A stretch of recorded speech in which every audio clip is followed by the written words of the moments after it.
और सभापति को महाराष्ट्र के एक क्लियर मैसेज दिया है सुप्रीम कोर्ट ने कि अगर आप संविधान को मानते हैं, हमने निर्णय दे दिया कि आपको व्हिप वो मानना पड़ेगा जो पार्टी का व्हिप होगा, विधानमंडल का व्हिप आपको नहीं मानना है। सुप्रीम कोर्ट ने अपना निर्णय स्पष्ट दे दिया है। और अगर अपने लोकतंत्र को हाथ में सभापति रखना चाहते हैं और बीजेपी रखना चाहते हैं तो उसका दंड जनता देगी और जनता का निर्णय परसों आ जाएगा और उसके बाद वही निर्णय महाराष्ट्र के अंदर होगा, पूरे देश में होगा। तो लोकतांत्रिक परिवहनों का निर्वहन अगर सरकार को करना है तो वहां पे रेस्टोर करें उद्धव सरकार को, और उसमें चीफ जस्टिस का निर्णय बिल्कुल ठीक है, जो बेंच का निर्णय है बिल्कुल ठीक है, क्योंकि यह अधिकार सभापति का है और सभापति संवैधानिक निर्णय लें और सरकार को, उद्धव ठाकरे को रिस्टोर करें।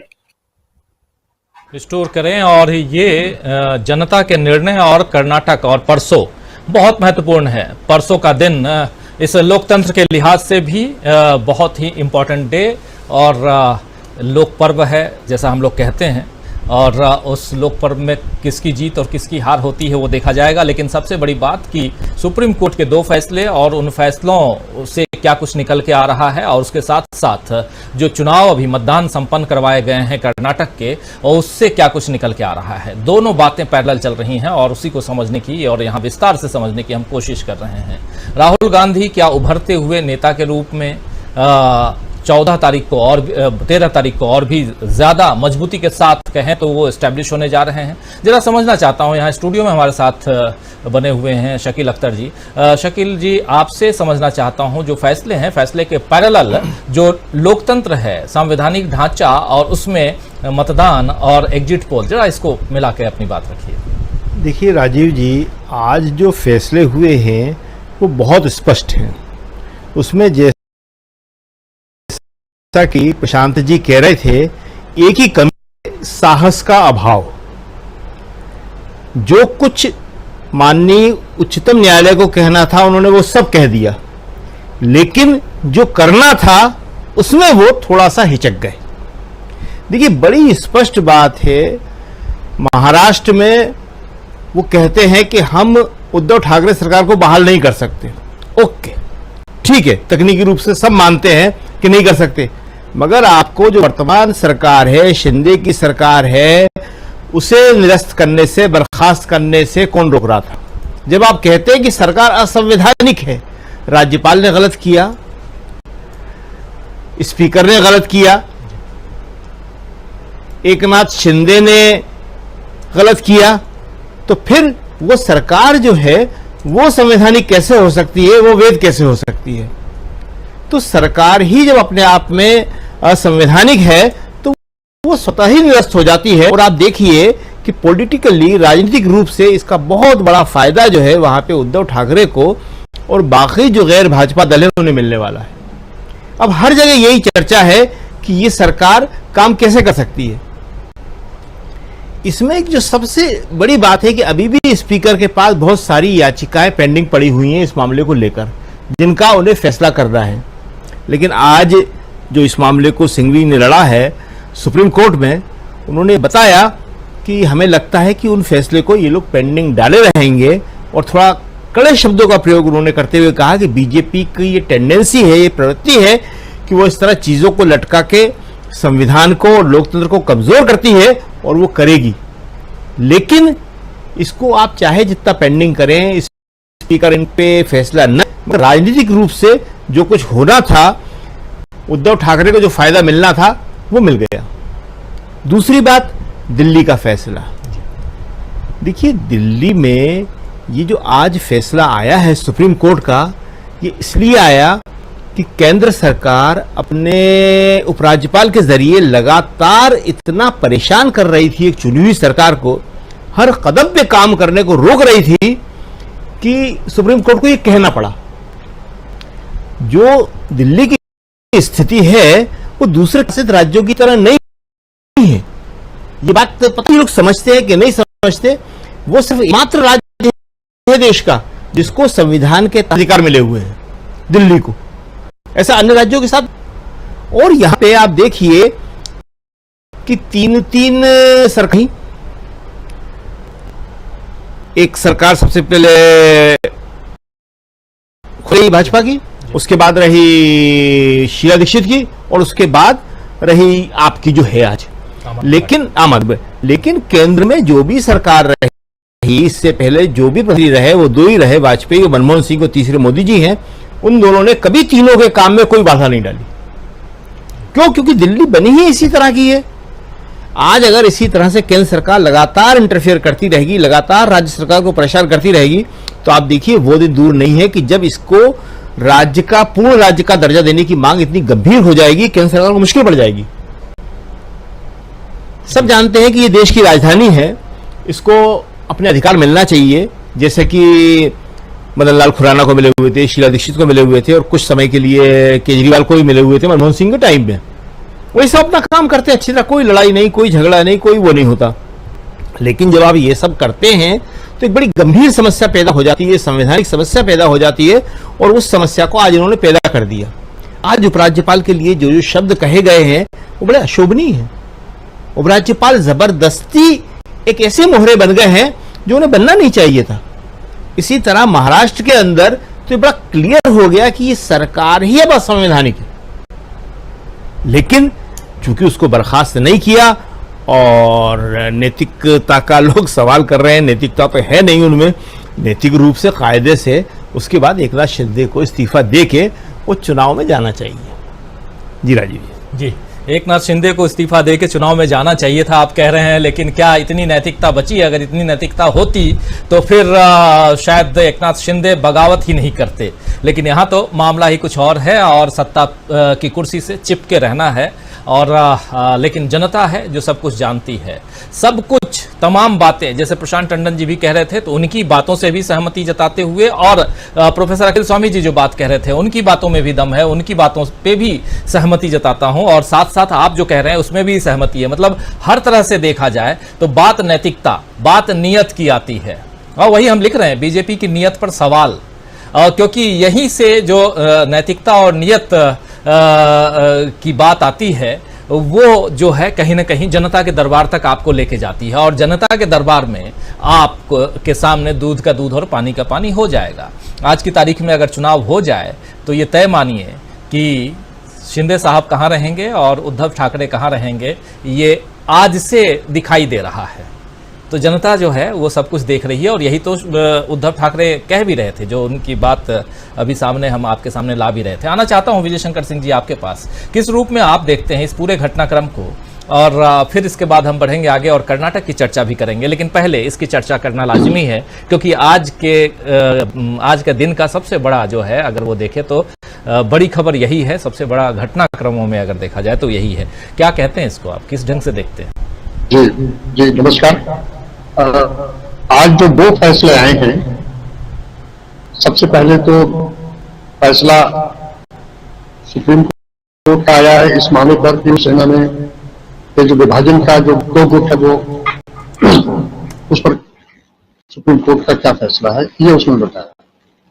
प्रशांत टंडन जी की बात से मैं सहमत हूं, और मैं भी ये कहूंगा कि आपने लीगल न्याय तो किया है, अपने हिसाब से फैसला तो दिया है, लेकिन वो न्याय मिला किसको है?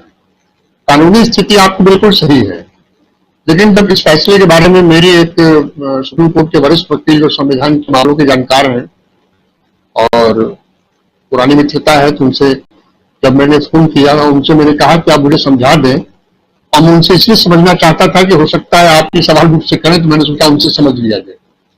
तो उन्होंने कहा कि सुप्रीम कोर्ट न तो कोई सरकार बना सकता है, न तो कोई बर्खास्त कर सकता है। सुप्रीम कोर्ट लीगल एंगल देता है, और वो लीगल एंगल उसने ये दिया है कि राज्यपाल का निर्णय गलत था, स्पीकर का निर्णय गलत था। जब दोनों ही निर्णय गलत हैं, तो उन गलत निर्णयों पर बनी हुई सरकार स्वतः असंवैधानिक है। हमने कहा कि क्या सुप्रीम कोर्ट इसके आगे ये नहीं लिख सकता था कि वो सरकार बर्खास्त कर रहा है? कहा वो नहीं लिख सकता था, ये उसके क्षेत्राधिकार में नहीं है। और कोई सरकार न तो बना सकता है, न बर्खास्त कर सकता है, स्टेटस को मेंटेन कर सकता है। लेकिन कभी अगर उद्धव ठाकरे ने इस्तीफा न दिया होता तो वो ये कह सकता था कि वही सरकार, वो स्टेटस को वही रहेगी, ये असंवैधानिक है, तो जो पहले थी वो कंटिन्यू कर जाती। अब हो सकता है इसमें और भी बहुत से लीगल पेच हों, और संविधान के विशेषज्ञ जो हैं इसको ज्यादा बेहतर तरीके से समझेंगे। लेकिन उन्होंने ये भी कहा कि इस फैसले के बाद अब स्पीकर को इस्तीफा दे देना चाहिए, क्योंकि राज्यपाल तो वहां रहे नहीं, और स्पीकर को इस्तीफा देने के बाद अब जो स्पीकर होगा उसे निर्णय लेना है कि जो पहले 16 आए थे उनको अयोग्य घोषित करें। किसी भी सदस्य को अयोग्य घोषित करने का निर्णय भी स्पीकर का ही है, उस निर्णय को सुप्रीम कोर्ट अपने नहीं रख सकता है। तो जो कानूनी प्रतिज्ञा उन्होंने बताई हुई ये बात है। अब इस फैसले का राजनीतिक परिणाम क्या होगा? इस फैसले का राजनीतिक परिणाम शक्ति जी ने बहुत साफ साफ तौर पर कह दिया कि इस फैसले का राजनीतिक परिणाम, और अखिल स्वामी जी ने भी इस बात को तस्दीक की है, इस फैसले का राजनीतिक परिणाम उद्धव ठाकरे या महाविकास अघाड़ी के पक्ष में जाएगा, क्योंकि आज से ये सरकार सुप्रीम कोर्ट के आदेश के अनुसार असंवैधानिक हो गई है। स्पष्ट रूप से कहा जाए या न कहा जाए, अब आप इतने निर्लज्ज हो कि कुछ माने ही नहीं तो बात अलग, लेकिन ये एकदम से असंवैधानिक हो गई है। और यही नैतिकता की जब बात करेंगे तो एक चीज हमें यही याद रखनी चाहिए कि इसी देश में एक ट्रेन दुर्घटना में लाल बहादुर शास्त्री जी ने इस्तीफा दे दिया था। न वो गाड़ी चला रहे मैन थे, वो कुछ भी नहीं थे, लेकिन वो नैतिकता का चरम था। हमने नैतिकता का चरम देखा है, तो हमने नैतिकता के पतन का भी चरम आज देख रहे हैं, सबसे नीचे भी आ जा रहे हैं। एक सरकार जिसे क्या संवैधानिक घोषित कर दिया गया है, राज्यपाल का निर्णय गलत है, स्पीकर का निर्णय गलत है, तो सरकार कैसे सही हो सकती है? ऐसी स्थिति में निश्चित रूप से शिंदे को इस्तीफा दे देना चाहिए और जनता से नया जनादेश लेने के लिए उनको जनता के पास जाना चाहिए, या केंद्र सरकार इसे बर्खास्त कर दे और राष्ट्रपति शासन लगा दे, क्योंकि सरकार तो असंवैधानिक है। और इस सरकार के जो भी निर्णय होंगे कल के दिन इसी आधार पर, ये भी उन्होंने बताया, मैं नहीं बता रहा हूं, ये भी उनका ही कहना है, कल सरकार महत्वपूर्ण निर्णय हुए तो इसी आधार पर कोई हाईकोर्ट सुप्रीम कोर्ट में जा सकता है कि साहब सरकार ये निर्णय कैसे कर रही है। तो बहुत सी पेचीदगियां, इस पेचीदगियों से बचने का एक ही आसान रास्ता है, एकनाथ शिंदे को इस्तीफा दे देना चाहिए। लेकिन मुझे नहीं लगता कि जिस तरीके से वो चिपके हुए हैं या जिस तरीके से वो चल रहे हैं, तो उनको पता है इस्तीफा दे के जब जनादेश मांगने निकलेंगे तो उन्हें इस तरह का कोई जनादेश नहीं मिलेगा, वो दोबारा सरकार में आए। वो क्या पता उनके साथ जो गए हुए लोग हैं उनमें कोई वापसी करे भी या न करे, इससे भी संदेह। तो इस पर मेरा यही कहना है कि ऐसा फैसला है कि ऑपरेशन सफल रहा लेकिन मरीज मर गया, तो इस फैसले को तो मैं इस रूप में कह रहा हूं। दूसरी बात दिल्ली के बारे में आई। दिल्ली के बारे में साफ सी बात है, चुनी हुई सरकार है, जिसको जनता ने चुना है, उसकी जनता के प्रति जवाबदेही है। जब जनता के प्रति जवाबदेही उसकी है तो वो जो काम करेगी, उसके जो अधीनस्थ सरकारी अधिकारी होंगे, जो भी एडमिनिस्ट्रेटिव ऑफिसर होंगे, वो किसके, उस पर किसका नियंत्रण होगा? यदि आपने मुझे चुना है और आपने मुझे ये दायित्व दिया है कि मैं सरकार चलाऊं, तो मैं अपने चीफ सेक्रेटरी या अन्य सेक्रेटरी या अन्य अधिकारियों पर जब मेरा नियंत्रण नहीं रहेगा, केंद्र सरकार का बरास्ते एलजी नियंत्रण रहेगा, मैं सरकार के साथ चलाऊंगा। तो निश्चित रूप से लंबे समय से झगड़ा चलता रहा है। अच्छा, अभी सेक्रेटरी जी ने एक बात बहुत सही की कि शुरू में वाजपेयी जी थे, मनमोहन सिंह जी, उनके समय में इस तरह का विवाद नहीं हुआ। विवाद क्यों होता है? मेरा यह मानना है कि वर्तमान सरकार जो है और हमारे जो वर्तमान प्रधानमंत्री जी हैं, ये दिल दिमाग से भी लोकतांत्रिक नहीं, कहीं भी लोकतंत्र का लेश मात्र भी इनके मन में नहीं है। सारा पावर रखना चाहते हैं। जो 2014 में जीतने के बाद साफ साफ कहे कि कांग्रेस मुक्त भारत बनाना है, मतलब आपको एक नहीं बनाना है जो हर तरह करे, विकास करे और उन्नत के शिखर पर चढ़े। आपको एक ऐसा भारत बनाना है जिसमें आपके खिलाफ बोलने वाले न रहे, आपका विपक्ष का। जेपी नड्डा ने जाके पटना में कहा कि हमें सारे क्षेत्रीय दल खत्म हो जाएंगे, तो आपकी सारी ऊर्जा और सारा इरादा इसी उद्देश्य में आपके खिलाफ, आप उसे सटाइए, आप उसे हटाइए, आप उसकी जुबाबंदी कीजिए, आप उसको चाहे जो करिए, लेकिन वो आपके खिलाफ न बोलने दें। ये है, और ये हो भी रहा है और साफ साफ दिख रहा है। तो मेरा यह कहना है कि दिल्ली सरकार, दिल्ली के बारे में सुप्रीम कोर्ट का जो फैसला आया है, ये बहुत सही फैसला है। इस फैसले से दिल्ली सरकार को बड़ी राहत मिली है और ये फैसला बिल्कुल रूप से न्यायपूर्ण है। और जहां तक इंसाफ की बात है, इसमें हमारे अरविंद केजरीवाल जी को इंसाफ मिला है। अब आगे क्या होता है मैंने समझ। अच्छा, अभी एलजी साहब एक और मामले में फंस गए हैं। अहमदाबाद का एक मामला है जिसमें उनके खिलाफ समन कोई नोटिस जारी हो गई है। मुझे नहीं लगता कि वो ज्यादा दिन रह पाएंगे इस पद पर, क्योंकि पद पर रहते हुए अगर उनको नोटिस जारी हो गई है तो निश्चित रूप से उन्हें इस्तीफा देना पड़ेगा, या कुछ जो भी आगे हो वो देखा जाएगा। लेकिन मेरा फिलहाल यही कहना है कि सुप्रीम कोर्ट का पहला फैसला जो महाराष्ट्र के बारे में आया है वो फैसला उचित है, सही है अपनी जगह, लेकिन थोड़ी सी कम हम इसलिए महसूस कर रहे हैं, और वो सवाल सामान्य रूप से उन लोगों के दिमाग में जरूर आ रहा है, हमारे जैसे सामान्य लोगों के दिमाग में जो कानून की बहुत पेचीदगियां नहीं समझते हैं, कि जब आप कह रहे हैं कि संवैधानिक है तो आपने रखे हुए क्यों? तो यहां पर जो भी कानूनी उनके सामने दिक्कतें हों वो मैंने आपके सामने स्पष्ट किया है। तो मेरे समझ से आज दोनों ही फैसले भारतीय जनता पार्टी के लिए बेहद ही तकलीफदेह होंगे, और इसी वजह से सुप्रीम कोर्ट या हाई कोर्ट के इन्हीं फैसलों की वजह से वो जुडिशरी को अपने कब्जे में रखने के लिए कभी कॉलेजियम सिस्टम पर कभी कुछ पर अपनी बात कहते रहते हैं। मैं ये नहीं कह रहा हूं collegium system full proof system है, दुनिया का कोई सिस्टम फुल प्रूफ नहीं है। हम सब निरंतर विकास करते जा रहे हैं, नई नई चीजें आती जा रही हैं, उसमें कमियां आती और हटती जा रही हैं। कोई दुनिया की कोई सिस्टम फुल प्रूफ आज तक नहीं है। इसमें लोकतंत्र के बारे में भी कहा जाता है कि ये इसलिए अच्छा है कि इसमें सबसे कम बुराई है, हो सकता है कल इसमें और बेहतर हो। तो ऐसी स्थिति में मुझे लगता है कि भारतीय जनता पार्टी को इस दोनों फैसलों को लेकर उनके कैंप पे काफी निराशा का माहौल होगा, और अब देखते हैं उस पर क्या करते हैं। जी, आप अभी कह रहे थे कि इनको इस्तीफा दे देना चाहिए, आप तमाम साथी कह रहे हैं, लेकिन ये दोनों साहब जो हैं, मतलब मुख्यमंत्री और उप मुख्यमंत्री, महाराष्ट्र की बात कर रहा हूं, दोनों ने आज प्रेस कॉन्फ्रेंस करके फैसले का स्वागत और उसके अलावा उनकी अपनी जीत की बात रखी है। तो आप समझ सकते हैं कि सामने वाले क्या सोच रहे हैं। नैतिकता, नियत की बात हम कर रहे हैं, यही नियत है, यही नैतिकता है जिसकी बात आप तमाम साथी कर रहे हैं। जी, कुछ कहिए, जरा साउंड बढ़ाइए। मैं ये कह रहा हूं कि आप अपनी निर्लज्जता में ही अगर अपने को विजयी घोषित कर दें तो मैं क्या करूं? फिर सीधी सी बात है कि आप अनैतिक हैं, और राज्यपाल ने गलती नहीं की। राज्यपाल सुबह 5 बजे बुलाकर शपथ दिला देते हैं। ये कौन सा शपथ दिलाने का समय भाई? आपको ये चोरी जैसा शपथ दिलाना हुआ। ये तो वो हुआ जो हम तुमको बना देते हैं, रात शाम को सुबह 5 बजे उठाए और कहे चलो आप शपथ ले लो। ये पहली गलती तो वहां से हुई, दूसरी गलती बार बार हुई, और राज्यपाल को भी पता है कि वो गलतियां कर रहे हैं, केंद्र सरकार को भी अंदाजा है कि वो गलतियां कर रहे हैं, इसलिए उनको हटाया गया है।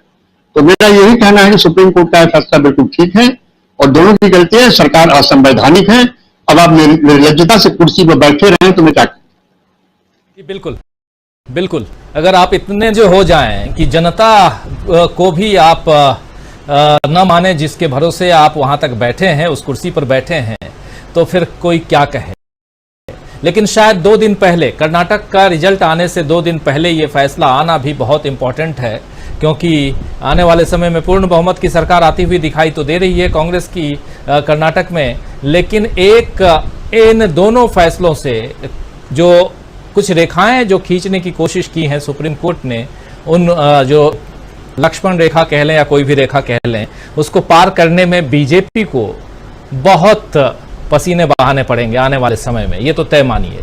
आज उद्धव ठाकरे उस कुर्सी को पा पाए या नहीं, जो निर्लज्जता अभी दिखाई जा रही है वर्तमान सरकार की तरफ से, लेकिन कल को कोई भी इतनी हिम्मत, चाहे राज्यपाल हो या विधानसभा अध्यक्ष हो, इतनी हिम्मत करने से पहले 10 बार सोचेगा, ये तो तय मानिए। आना चाहता हूं अमरिंदु उपाध्याय जी आपके पास, किस रूप में आप देखते हैं इन दोनों फैसलों को, और फिर हम सीधे चलेंगे जरा उस दिशा में भी, कर्नाटक की तरफ भी, और वहां क्या कुछ हो रहा है उस पर भी चर्चा करेंगे। जी अमरिंदु जी।